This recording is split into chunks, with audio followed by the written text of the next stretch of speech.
Venezuela didn't fail for the reason you think. The year is 2026. Nicolas Maduro is sitting alone in a holding cell in Brooklyn. The cameras are gone, the speeches are over. The flags are folded, and before the history books finish writing this chapter, one thing must be clear. This was not just a military operation. This was not just a political deal. The handcuffs you saw in January 2026 were not made overnight. They were forged 10 years earlier by an economic disaster so extreme, so destructive, that it turned the richest country in South America into a crime scene.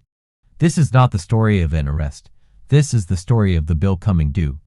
This is the forensic audit of one of the greatest financial collapses in modern history. This is the economy that nailed Maduro. Imagine this. You are sitting on a literal ocean of wealth. Your country has more oil than Saudi Arabia, more proven reserves than the United States. You have beaches, fertile land, fresh water, and an educated population. You should be rich forever, and yet your people are starving. Not slowly, not gradually. Your economy doesn't shrink, it disappears. In less than a decade, 80% of it is erased. So here's the question that matters. How do you lose $100 billion and have nothing to show for it? How do you make a cup of coffee cost millions? How do you win the lottery of geology and still go broke? To answer that, we have to go back to the moment the trap was set.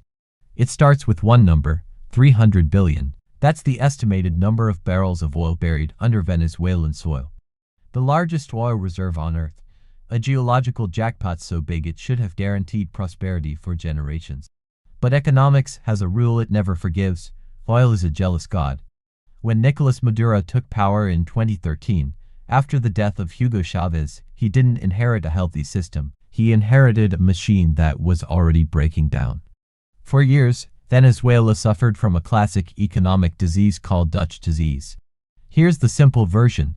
When a country makes huge money from oil, its currency becomes very strong. That makes imports cheap and local production expensive. Why grow food when you can import it? Why build factories when you can buy everything from abroad? So Venezuela stopped producing. They stopped farming. They stopped manufacturing. They stopped building. They just pumped oil, sold it, and bought everything else. And as long as oil stayed expensive, it worked. It wasn't an economy. It was a party, a loud, endless party paid for by oil. But Maduro didn't just inherit an oil addiction, he inherited a broken oil engine. Years before he took office, the government made a fatal mistake. During a political power struggle, nearly 20,000 engineers and oil specialists were fired from PDVSA, the state oil company.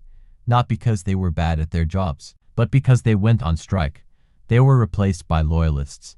People good at slogans, bad at engineering. By the time Maduro sat in the president's chair, the oil system was rotting. Pipelines were leaking, pumps were rusting. Maintenance was ignored, but the party still needed money. So instead of fixing the system, Maduro emptied it. PDVSA became a personal ATM. Need money for social programs. Take it from PDVSA. Need cash to pay the military. Take it from PDVSA. Need funds for politics. Take it from PDVSA. Maintenance budgets were erased. This is where the first nail went in. When Maduro took office, Venezuela produced nearly 3 million barrels of oil per day. Within a few years, production collapsed. By 2020, output fell below 400,000 barrels per day, levels not seen in generations. Imagine owning a bakery. You stop buying flour. You fire the bakers. You sell the ovens. Then you act shocked when there's no bread. That was the economic logic. The oil money stopped. And with it, the illusion of stability vanished. But here's the key moment. When the oil money disappeared, a responsible government would cut spending. Maduro did the opposite. And that decision sealed everything that followed. The year is 2014, oil prices crash. The government still has massive bills to pay, subsidies, social programs, debt, and military loyalty. A normal state raises taxes or cuts expenses. Maduro looked at the central bank and said one word, print. What followed wasn't inflation. It was financial suicide. This wasn't prices rising slowly. This was money collapsing in real time. In 2013, inflation was already high at 56%. By 2015, it crossed 180%. By 2016, it exploded. And by 2018, Inflation reached levels so extreme that economists stopped using normal language. Estimates placed it above 100,000%. Let that sink in. Prices didn't change yearly. They didn't change monthly. They changed hourly. Menus stopped showing prices. Workers spent their paychecks instantly. Because holding money was like holding ice in your hands. The currency became worthless. And when money dies, something far worse begins. When a currency collapses, people don't panic immediately. First, they adapt. They cut back. They wait. They hope it's temporary.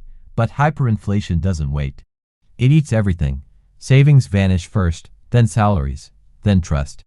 And when trust disappears, an economy stops being a system and starts being a survival game.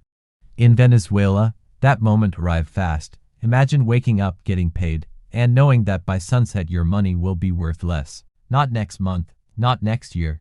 Tonight, people rushed to stores the second their salaries hit. They didn't buy what they needed. They bought anything that wouldn't lose value: rice, flour, soap, tires, bleach. Money became poison. The national currency, the bolivar, wasn't just weak, it was useless. It became cheaper to use banknotes as napkins than to buy napkins with them. People wove bags and wallets out of cash because the material was worth more than the number printed on it. This was not an economic downturn. This was a currency funeral. So what did Maduro do? Did he admit the mistake? Did he stop printing? Did he change course? No. He looked for someone to blame. Maduro declared an economic war. He blamed shopkeepers. He blamed businessmen. He blamed foreign enemies. According to him, prices weren't rising because of money printing. They were rising because of greed, so he sent the military. Soldiers walked into stores and ordered prices lowered by force. Sell this TV for $10, and the shopkeeper obeyed. But here's the problem. After selling the TV for $10, the shopkeeper couldn't afford to replace it, so the shelf stayed empty. Multiply that by an entire country. Stores didn't raise prices anymore, they closed.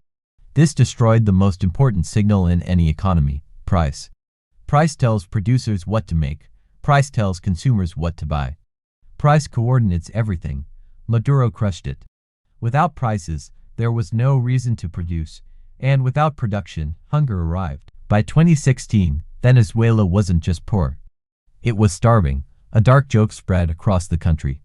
They called it the Maduro diet. The punchline was cruel. You lose weight, but you don't get healthier. According to major university surveys, nearly 75% of Venezuelans lost an average of 19 pounds in 1 year, not from exercise, from skipping meals. Children fainted in schools. Hospitals lacked food. Families survived on one meal a day, or none. This is where the collapse crossed a line. From economic failure to humanitarian disaster. With supermarkets empty and farms abandoned, the government stepped in with a solution. They created the clap food boxes. On paper, it sounded like relief. A government-delivered box of basic food: rice, pasta, oil, powdered milk. But in reality, it was power. The clap box was not a right, it was a reward. If you supported the government, you received food. If you protested, you didn't. If your neighborhood voted the wrong way, deliveries disappeared. Food became a leash. Hunger became leverage. But the story gets darker. Investigations later revealed massive corruption behind these boxes. The government imported low-quality food at wildly inflated prices, powdered milk with almost no nutrition, expired products, substandard supplies. Millions were billed to the state. The difference went into private pockets. While children went hungry, insiders got rich. Starvation wasn't just ignored, it was monetized. They turned hunger into a business model. Destroy the farms, destroy the currency, destroy the market, then offer food if people obey. This broke something deeper than the economy. It broke dignity. An empty stomach doesn't organize protests. It doesn't plan resistance. It looks for survival. And when survival becomes impossible, people do the only thing left. They leave. By 2018, Venezuela wasn't just failing. It was bleeding people. Doctors left. Engineers left. Teachers left. Oil workers left. Entire professions disappeared. Salaries fell to single digits per month. A surgeon earned less than a bus ticket, so people made a brutal choice. If they couldn't vote Maduro out, they would walk away. By the millions. When a country loses its people, It doesn't collapse loudly at first. It empties quietly. Hospitals still stand. Schools still open. Oil rigs still exist. But the people who know how to run them are gone. And Venezuela was bleeding people at a scale the modern world had almost never seen. By the late 2010s, Venezuelans weren't leaving for opportunity, they were leaving for survival. Since 2014, nearly 8 million people fled the country, roughly 1 out of every 4 Venezuelans. To understand that scale, imagine if every person in Texas vanished. Or if an entire country like Switzerland packed up and left. This was the largest migration crisis in the history of the Western Hemisphere. And there was no war, no bombs, no invasion. The weapon was economic policy, but it wasn't random. The people who left first were the people the country needed most: doctors, engineers, electricians, oil technicians, teachers. These weren't just migrants. They were the operating system of the state. Picture a hospital in Caracas in 2019. The power flickers. The backup generator fails because the parts were stolen. The surgeon isn't there. He's in Miami, washing dishes, because his salary back home fell to $6 a month. This is the cost nobody sees on a balance sheet. You don't just lose money, you lose the ability to fix money. When oil production collapsed, the experts who could repair it were in Texas. When the electrical grid weakened, the engineers were in Spain. When water systems failed, the technicians were in Chile. Maduro wasn't ruling a country anymore, he was ruling the leftovers. And the desperation reached biblical levels. Thousands of people began walking, not driving, not flying, walking. Families crossed borders on foot. Children slept on highways. Entire caravans moved north. Some crossed the Darien Gap, one of the most dangerous jungles on Earth, where people drowned, disappeared, or were robbed by gangs. All of that risk for one reason. Anything was better than staying. This mass exodus did 2 things. At first, it reduced pressure, fewer mouths to feed. But over time, it did something far more damaging. It embarrassed the regime. You can call your country a paradise. But when a quarter of your population risks death to escape it, the world stops listening. And those who left didn't stay silent. They sent money back home, small amounts that kept families alive, and they became Venezuela's loudest critics abroad. The economy didn't just drive people out, it created millions of witnesses. But if you think the migration was the loudest collapse, you're missing the moment everything stopped. Literally, March 2019, Venezuela goes dark. Not for an hour, not for a day, for days. The Guri Dam, one of the largest hydroelectric plants on Earth, supplying 80% of the nation's electricity, failed. Maduro blamed sabotage, cyber attacks, foreign enemies. He even claimed it was hacked from abroad. But the truth was simpler: negligence. Maintenance had been ignored for years. Vegetation wasn't cleared. Equipment wasn't replaced. Skilled workers were gone. The system rotted until it collapsed. This was not an accident. It was inevitable. When the power died, everything died with it. Water pumps stopped. Fuel stations shut down. Phones went silent. In a tropical country, people had no fans, no air conditioning, no refrigeration. Hospitals turned into nightmares. Incubators shut off. Dialysis machines stopped. Surgeries were canceled mid-procedure. Doctors reported patients dying not from illness, but from darkness. We will never know the true death toll, but the message was clear. The state could no longer keep people alive. People gathered water from polluted rivers. They cooked over fires in the street. They slept outside because apartments became ovens. This was the moment Venezuela stopped functioning as a modern society. The economy was no longer about growth. It was about survival. And yet, somehow the regime survived, not by fixing the system, but by abandoning it. They realized the national currency was dead. The old economic rules were gone, so they made a deal with the enemy they once blamed for everything. By 2020, Venezuela had entered a strange new phase. The collapse hadn't ended, it had mutated. Walk down one street and you saw people digging through trash for food. Walk down the next street and you saw glass doors, air conditioning, and shelves full of imported goods: Nutella, whiskey, PlayStation consoles, champagne. These stores had a name: bodegones, and they told a dangerous lie. After years of blaming the US and attacking capitalism, Maduro quietly surrendered. He let the US dollar in. No announcement, no apology, no reform. He simply stopped enforcing the rules. The Bolivar was already dead. Dollarization happened not by policy, but by collapse. Suddenly, Venezuela became a two-tier country. Tier 1, the majority, paid in bolivars worth almost nothing. Tier 2, a small group with access to dollars, generals, party insiders, criminals, and families receiving money from abroad. For a few neighborhoods, life looked normal again. Restaurants reopened with $100 steaks. Casinos turned their lights back on. Luxury cars appeared. Influencers declared a miracle. Venezuela is recovering, but it wasn't recovery. It was money laundering with better lighting. The country still wasn't producing anything. No factories, no real industry, no tax base. The government survived by washing dirty money through imports and remittances. It looked alive, but it was hollow. A corpse with makeup, so the question became obvious. If oil was gone and taxes didn't exist, how was the regime paying the people who kept it alive? How do you keep generals loyal when the state is bankrupt? You go back to the oldest currency in history, gold. When oil revenue collapsed, Maduro turned south, to the Venezuelan Amazon, one of the most biodiverse regions on Earth, and he ordered it opened. The Orinoco mining arc, an area larger than some European countries. But this wasn't regulated mining. This was chaos. The government handed control to the military and criminal groups, including foreign guerrillas. Mercury was used to extract gold, toxic, deadly mercury. It poisoned rivers. It killed fish. It destroyed indigenous communities. The gold was flown out quietly. Turkey, the UAE, Iran, sold for cash.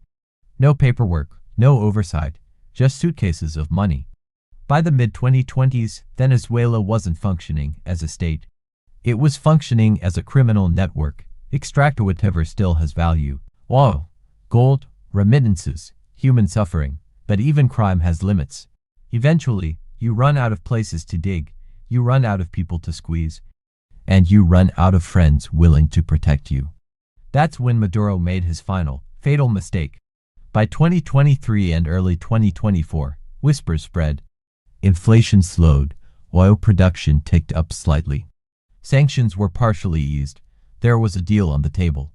The Barbados Agreement. The offer was simple. Hold a free election. In return, the world would reopen Venezuela's economy. Oil could flow, money could return, the bleeding could stop. July 2024 was the exit ramp, and Maduro reached it, then swerved. The opposition candidate won by a landslide. Exit polls weren't close. The numbers were overwhelming. Maduro had a choice. Accept defeat and negotiate safety, or steal the election and burn the bridge. He chose power. Votes were hidden. Protests were crushed. Results were declared without proof, and instantly, the door slammed shut. Sanctions returned. Investors left. Oil deals froze. This moment mattered more than anything before it. Because after 2024, Maduro could no longer blame anyone else. He was handed a lifeline, and he threw it away. That decision sent a message to the military. As long as he remained in charge, Venezuela would never recover. No recovery meant no money. No money meant no loyalty. The math was becoming impossible. By late 2025, the system wasn't just failing. It was cornered. The oil money was gone. The gold money was shrinking. The people were gone or starving. The infrastructure was dead. And the military, the final pillar, was no longer sure it was worth holding everything up. Because when an economy collapses completely, loyalty becomes a transaction, and transactions depend on cash. When oil and gold were no longer enough, the regime turned to the most profitable product in the region, cocaine. For years, U.S. investigators had tracked what they called the Cartel of the Suns, named after the sun insignias worn by Venezuelan generals. The accusation was simple and devastating. The state had become the logistics arm of drug trafficking, airspace, ports, radars, security, everything a cartel normally hides from, the Venezuelan government controlled. From an economic standpoint, it made sense, but from a political standpoint, it was fatal. Because a narco-state attracts pressure, and pressure attracts consequences. At this point, the U.S. stopped treating Maduro like a head of state. They treated him like a kingpin. A $15 million bounty was placed on his head. That number changed everything. Think about the psychology. every bodyguard, every officer, every general, each one had to ask a simple question. Is protecting him worth more than $15 million? When the economy is bankrupt, that question gets very uncomfortable. Even Maduro's remaining allies began backing away. China kept its distance. Brazil cooled relations. Regional governments went quiet. Nobody wants to do business with someone who carries an international indictment. It's bad economics. So by the end of 2025, Maduro was isolated. And isolation is deadly for dictators. History teaches a brutal lesson. You can survive being hated. You can survive sanctions. You can survive protests. But you cannot survive when your own guards realize their future is better without you. By the final months of 2025, reports suggested payments to senior officers arrived late or smaller than promised. Gold shipments slowed. Drug routes were intercepted. Cash dried up. The incentive structure collapsed. For 10 years, the deal was simple. Protect Maduro. Get paid. Stay safe. In January 2026, the deal changed. Protect Maduro, go down with him. Hand him over, maybe survive. The math flipped. When foreign forces arrived, they didn't face a fanatical defense. They faced something worse, a hollow state. The regime had already collapsed from the inside. The walls didn't fall because they were attacked. They fell because there was nothing holding them up. So here we are, Nicolas Maduro in a holding cell in Brooklyn. But let's be precise about what defeated him. Not ideology, not speeches, not even foreign pressure, it was reality. He believed he could print wealth. He couldn't. He believed oil was endless. It wasn't. He believed power could survive without economics. It can't. Here is the final bill. An economy shrunk by nearly 80%. Over 90% of the population pushed into poverty. Almost 8 million people forced into exile. A national currency erased from existence. There will be trials. There will be lawyers. There will be headlines, but no courtroom can measure what was lost. You can't refund a decade. You can't sue for hunger. You can't put a price on empty chairs at dinner tables where millions should be sitting. The economy that nailed Maduro also nailed Venezuela to a decade of suffering. He may be gone, but rebuilding what was destroyed will take far longer than destroying it ever did. Venezuela is free of the man. Now it must free itself from the wreckage he left behind. If you found this forensic breakdown valuable, hit the like button. It helps this reach people who need to understand how economics can destroy or save a nation. Subscribe if you want the next chapter. Because the story of how Venezuela rebuilds, how it turns the lights back on, may be just as dramatic as how they went out. And remember, economics isn't just about money, it's about life.